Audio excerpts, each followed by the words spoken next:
মনে পড়েছে, ছেলেবেলায় তখন আসামে ছিলুম। তখন খাসিয়াদের নাচের সঙ্গে যেন ওই রকম গান শুনেছিলাম। খাসিয়াদের গান? না না, খাসিয়াদের নাচও নয়, ঠিক কি যেন বর্ষার ব্রহ্মপুত্রের ডাক শুনেছ কখনো? পাহাড় ভেঙে নেমে আসে, বড় বড় গাছগুলিকে স্রোতের টানে কুটোর মতো ভাসিয়ে নেয়। দূরের পাহাড়ে হাতি গর্জে গর্জে ওঠে, তখন নাগাদের ঢাকের আওয়াজ শোনা যায়।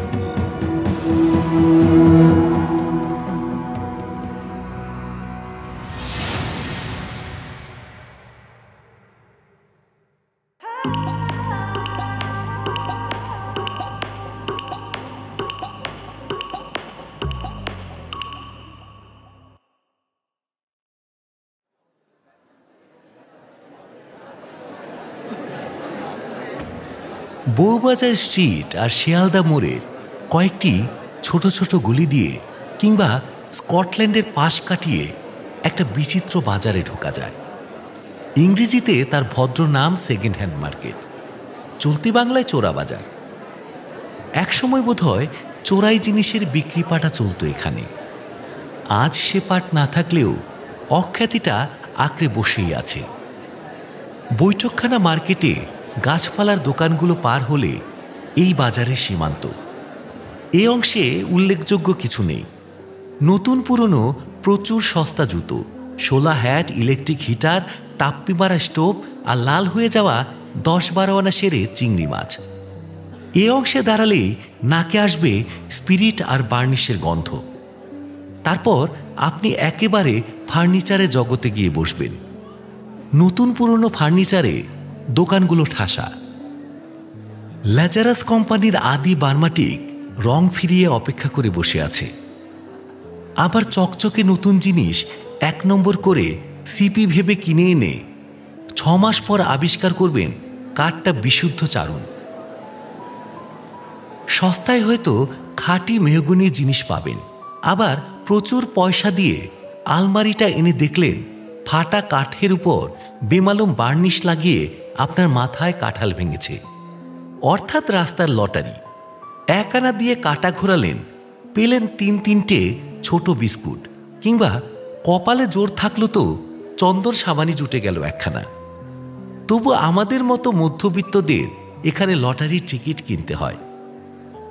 বউবাজার কিংবা রিপন স্ট্রিটের দিকে পা বাড়াতে আমাদের সাহসে কুলোয় না। আমি গিয়েছিলাম ছোট একটা বুককেসের সন্ধানে, মনের মতো কিছু পেলাম না। ফিরে আসছি এমন সময় একটা দোকানের দিকে নজর পড়ল। ফার্নিচারের দোকান নয়, বাবু কলকাতার শেষ অভিজ্ঞান কতগুলো গৃহসজ্জা, চিনেমাটির বড় পট গিল্টি করা ফ্রেমে বিলিতি ছবি, 2-1টা শ্বেত পাথর কিংবা ইমিটেশনের স্টোনে ছোট বড় মূর্তি, ব্রোঞ্জের নগ্নিকা, পুরনো ফ্যাশনের আরও নানা টুকিটাকি। একটা চোঙ্গাওয়ালা গ্রামোফোনে হিন্দি গানের রেকর্ড বাজছিল।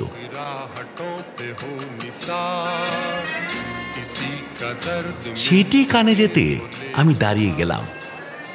হিন্দি নামের আকর্ষণে নয়, দেখলুম স্তূপাকার পুরনো রেকর্ড। যেখানে দেখিবে ছাই, এই মহাজন বাক্যে এখানে আমি লাভবান হয়েছে আগে। অর্থাৎ পুরনো রেকর্ডের ভেতর থেকে পেয়েছি অপ্রাপ্য রবীন্দ্রকণ্ঠ, পেয়েছি রাধিকা গোস্বামীর গান, দিলীপ কুমারের মুঠো মুঠো রাঙা জবা। তাদের কোনো কোনোটি কোনো মতে শ্রাব্য, আবার 2-1টা প্রায় নতুনের মতো। দাম আশাতীত সস্তা, বলাই বাহুল্য। বললুম, রেকর্ড দেখাও তো। একজন বের করে দিল। অধিকাংশই সস্তা সিনেমার গান কিংবা বাজারে চলতি পপুলার ডিস্ক। পুজো অ্যাম্প্লিফায়ারে বাজাতে বাজাতে যারা অকাল জরা লাভ করেছে। তবু এদের মধ্যে 1খানা রেকর্ড আমার দৃষ্টি আকর্ষণ করল। অচেনা লেভেল, অচেনা ভাষা। উপরের লেখাগুলো রোমান হরফ বলে মনে হলো না। দেখলাম বেশি পুরনো নয়। হিন্দি রেকর্ডটা থেমে গিয়েছিল। বললুম, এটা বাজাও তো। চোঙ্গাওয়ালা গ্রামোফোন থেকে প্রথমে একরাশ অদ্ভুত বাজনা ছড়িয়ে পড়ল। এ ধরনের বাজনা এর আগে কখনো শুনিনি। একটা ড্রাম বাজছে, গিটারও আছে বোধহয়, কিন্তু আরও কি কি যেন আছে, আমার বোধগম্য হলো না। নানা ঢঙের বিদেশি ছবি দেখেছি, রেকর্ড শুনেছি অনেক, কিন্তু এ জিনিস কখনো কানে আসেনি এর আগে। নারী পুরুষে 4-5টি কণ্ঠ আছে বলে মনে হলো। যেমন অদ্ভুত বাজনা তেমনি অদ্ভুত সুর। কেন জানি না কোথায় রক্তের মধ্যে দোলা লেগে গেল। যদিও এ সুর একেবারে অচেনা, তবুও মনে হতে লাগলো এ যেন আমি কবে কোথায় শুনেছিলাম। উল্টো পিঠেও একই জিনিস, একটা গানকেই গাওয়া হয়েছে। জিজ্ঞেস করলুম, কোথায় পেলে রেকর্ড? জবাব এলো, वो चौरंगी अंचल में আমাদের এক এজেন্ট আছে, সে এনে দিয়েছে। এ কোন ভাষা? বিহারি মুসলমান দোকানদার হেসে বলল, क्या मालूम। দর করলে হয়তো আরও সস্তায় হতো, কিন্তু কেমন যেন মনে হলো দরাদরি করে খেলো করবার মতো গান এ নয়। 12 আনা পয়সা দিয়ে রেকর্ডটা আমি সংগ্রহ করে নিয়ে এলাম।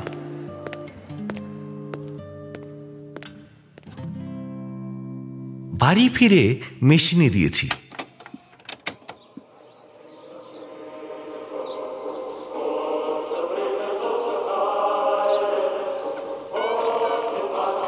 আমার স্ত্রী করুণা উঠে এলো পড়ার টেবিল থেকে। নতুন অধ্যাপনার কাজে ঢুকেছে। কলেজের ছাত্রীদের চাইতে পড়ার তাগিদ তার নিজের বেশি। ভুরু কুচকে বলল, এ আবার কি? বললুম, দেখতেই পাচ্ছ রেকর্ড বাজাচ্ছি। কি বিটকেল বাজনা রে বাপু। এ কাদের গান? জানি না। জানো না তো আনলে কেন? চুপ করে একটু শুনতে দাও। মিনিট খানিক ধৈর্য ধরে রইল করুণা, তারপর মুখের উপর টেনে আনলো এক রাজ্যের বিরক্তি। ও পাগল করে দিলে যে। কোত্থেকে রাজ্যের ছাইপাশ জোটাও তুমিই জানো। পড়তে দেবার মতলব না থাকে তো বলো, সোজা ছাদে গিয়ে উঠি। লক্ষ্মীটি আর একটুখানি, 3 মিনিটে তোমার জ্ঞানার্জনে কাটা পড়বে না।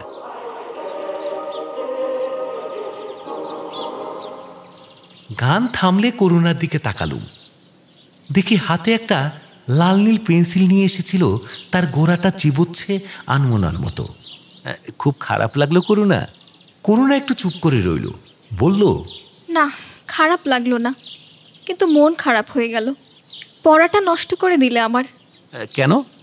ভারী আশ্চর্য লাগলো সুরটা। মনে হলো কবে যেন কোথায় শুনেছি।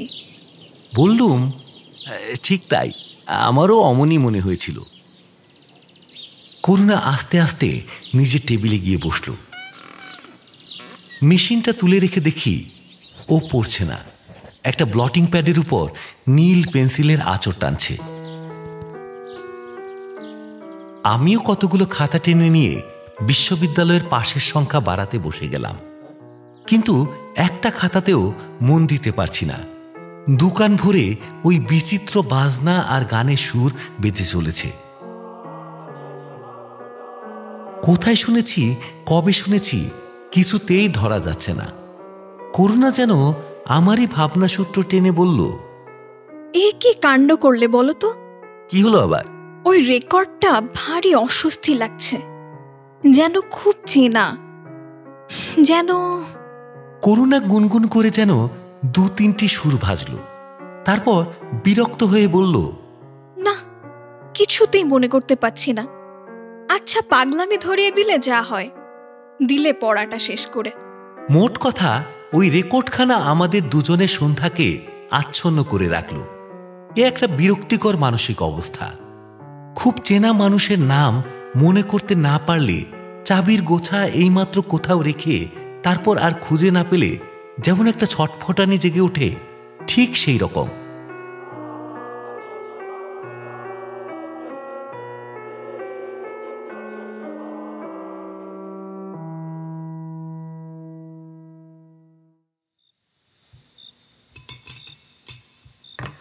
রাতে খেতে বসে করুণা বলল, মনে পড়েছে। আমি চোখ তুলে তাকালুম। ছেলেবেলায় তখন আসামে ছিলুম, তখন খাসিয়াদের নাচের সঙ্গে যেন ওই রকম গান শুনেছিলাম। খাসিয়াদের গান? করুণা একটু বিভ্রান্ত হলো যেন, তারপর মাথা নেড়ে বলল, না না, খাসিয়াদের নাচও নয়, ঠিক কি যেন। একটু চুপ করে থেকে বলল, বর্ষার ব্রহ্মপুত্রের ডাক শুনেছ কখনো? পাহাড় ভেঙে নেমে আসে, বড় বড় গাছগুলিকে স্রোতের টানে কুটোর মতো ভাসিয়ে নেয়। দূরের পাহাড়ে হাতি গর্জে গর্জে ওঠে, তখন নাগাদের ঢাকের আওয়াজ শোনা যায়।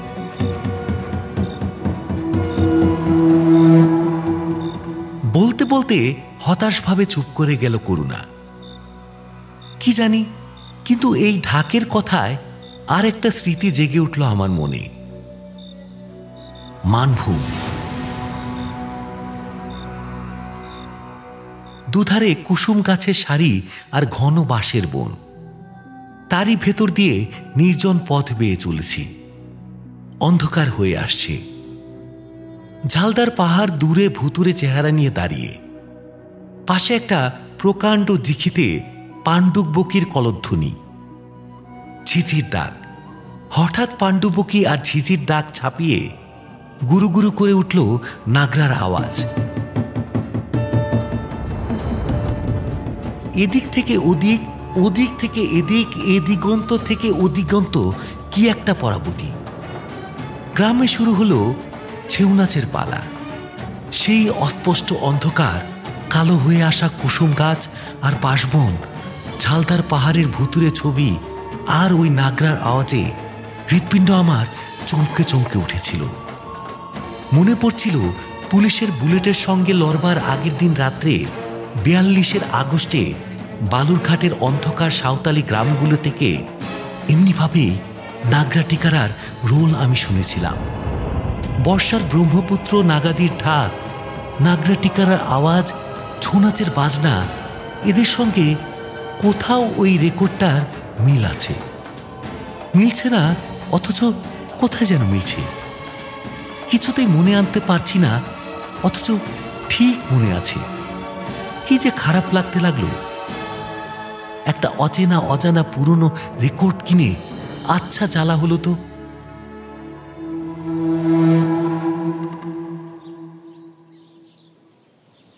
এর মধ্যে একদিন করুণার এক সহপাঠিনী এসে হাজির। শহরের উপরতলার বাসিন্দা। নিতান্তই একদা করুণার সঙ্গে গভীর সখিত্ব হয়েছিল বলে আমাদের এই হরিজন পাড়ায় পা দিয়েছেন। মহিলাটি বিদুষী, গুণবতী। ওয়েস্টার্ন মিউজিক শেখবার জন্য ইউরোপে গিয়েছিলেন। সেখান থেকে গানের উপর ডক্টরেট নিয়ে ফিরে এসেছেন। বরমাল্য দিয়েছেন এক মারাঠি এক্সিকিউটিভ ইঞ্জিনিয়ারকে। করুণা দারুণ খুশি হয়ে বলল, আইভি এসেছিস? খুব ভালো হয়েছে, আমাদের এই পাজলটার একটা সলিউশন দে না। রেকর্ডখানা দেখে কপাল কুঁচকালেন আইভি। কোনো স্লাভ ভাষা মনে হচ্ছে, বাজাতো।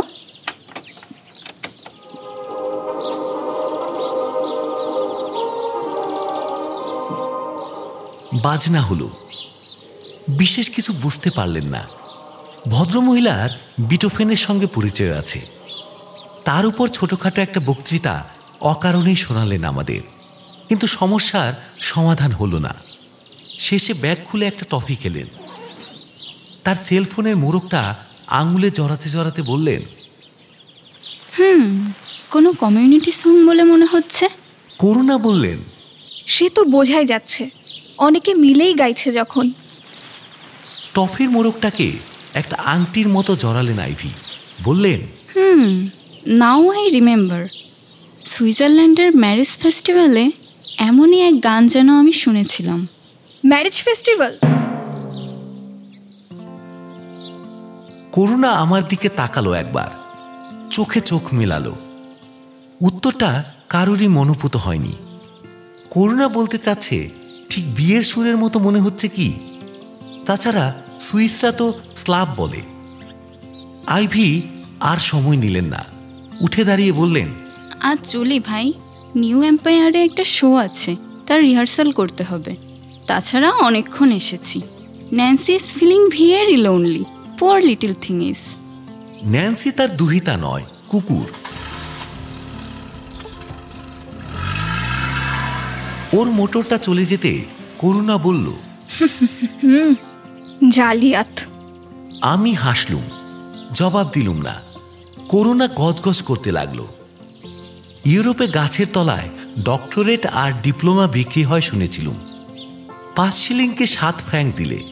করুণা ডক্টরেট নয়, অতএব স্বাভাবিক ঈর্ষা। আসল কথা, শ্রীযুক্তা আইভিও আমাদের নিরাশ করলেন। আমরা যে তিমিরে সেই তিমিরেই রয়ে গেলুম।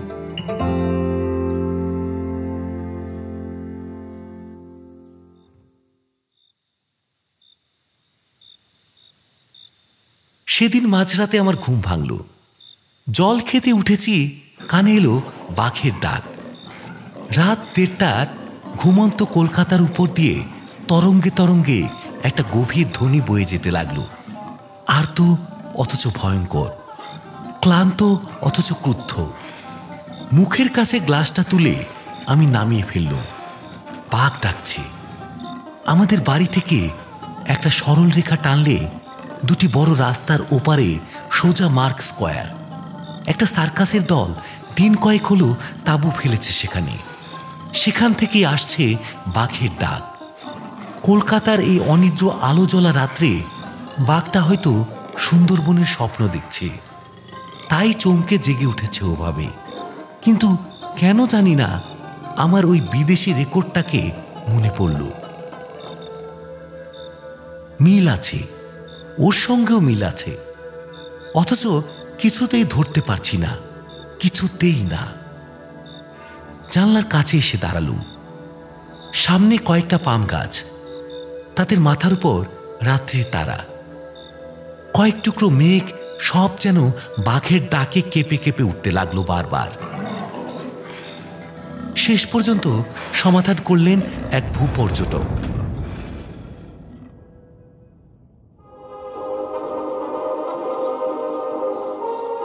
রেকর্ডটা শুনে চমকে উঠলেন। আস্তে আস্তে জিজ্ঞেস করলেন, কোথায় পেলেন? চোরা বাজারে। আশ্চর্য!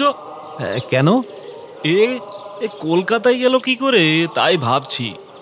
এ রেকর্ড গোপনে তৈরি হয়েছিল, গোপনে বিক্রি আর বিলি হয়েছিল সামান্য সংখ্যায়। কিন্তু এদের প্রত্যেকটি শিল্পী নাৎসিদের রাইফেলের গুলিতে প্রাণ দিয়েছেন। মাথার মধ্যে বিদ্যুৎ চমকালো আমার। জল জল করে উঠল করুণার চোখ। খুলে বলুন। ইউরোপের একটা ছোট দেশের নাম করলেন পর্যটক। নাৎসি অধিকারের সময় এই রেকর্ডটি ছিল সেখানকার মুক্তিযোদ্ধাদের গান। হিটলারের গোয়েন্দারা দাবি করেছিল এর প্রত্যেকটি কপি এর অরিজিনাল। এর প্রত্যেকটি শিল্পীকে তারা লিকুইডেট করেছে। অথচ এই রেকর্ড পাওয়া গেল কলকাতার বাজারে। পর্যটক থামলেন। রাস্তা দিয়ে গর্জিত একটা ছাত্র শোভাযাত্রা যাচ্ছিল। আমরা 3 জনেই কান পেতে শুনলুম কিছুক্ষণ। কয়েক মিনিটে স্তব্ধতা ঘনিয়ে এলো ঘরে। পর্যটক আবার বললেন, একটা অত্যন্ত দামি জিনিস পেয়েছেন আপনি। জানি না যুদ্ধের পর ওরা এই রেকর্ডটাকে আবার চালু করতে পেরেছে কিনা। যদি না পেরে থাকে। ছাত্র শোভাযাত্রার দূর ধ্বনিটা হঠাৎ বন্যার মতন প্রবল বেগে ভেঙে পড়ল। দুমদুম করে আওয়াজ উঠল কয়েকটা। তারপর পথ দিয়ে চিৎকার করতে করতে কে বলে গেল, সাবধান, লাঠি চলছে, টিয়ার গ্যাস ছুটছে, পালাও পালাও, লাঠি চলছে, পালাও, টিয়ার গ্যাস ছুটছে, পালাও। আবার স্তব্ধতা নামল ঘরে। দূরে শুনছি গ্রামের বন্যার ক্রোধের ঝোড়ো গর্জন। না, এখন আর সুরটাকে চিনতে বাকি নেই। ব্রহ্মপুত্রের বর্ষামাদল, নাগা পাহাড়ির ঢাক, ছৌ নাচের নাগরা, বালুরঘাটের রাত্রি কাঁপানো টিকারার আওয়াজ, মার্ক স্কোয়ারের থেকে বাঘের ডাক আর আজকের ওই ঘা খাওয়া মিছিল সব একসঙ্গে মিলে ওই সুরটাকে সৃষ্টি করেছে। দেশে দেশে কালে কালে এ সুর এক। জানতুম, আমরাও ঈশ্বরকে জানতুম, ঘুমন্ত রক্তের মধ্যে তলিয়েছিল বলেই এতদিন চিনতে পারিনি। করুণা আমার দিকে তাকালো, দু চোখে অসহ্য ঘৃণা জ্বলছে ওর। আস্তে আস্তে বলল, এই রেকর্ডকে কেউ ভেঙে নিশ্চিহ্ন করতে পারেনি, আর কেউ পারবেও না।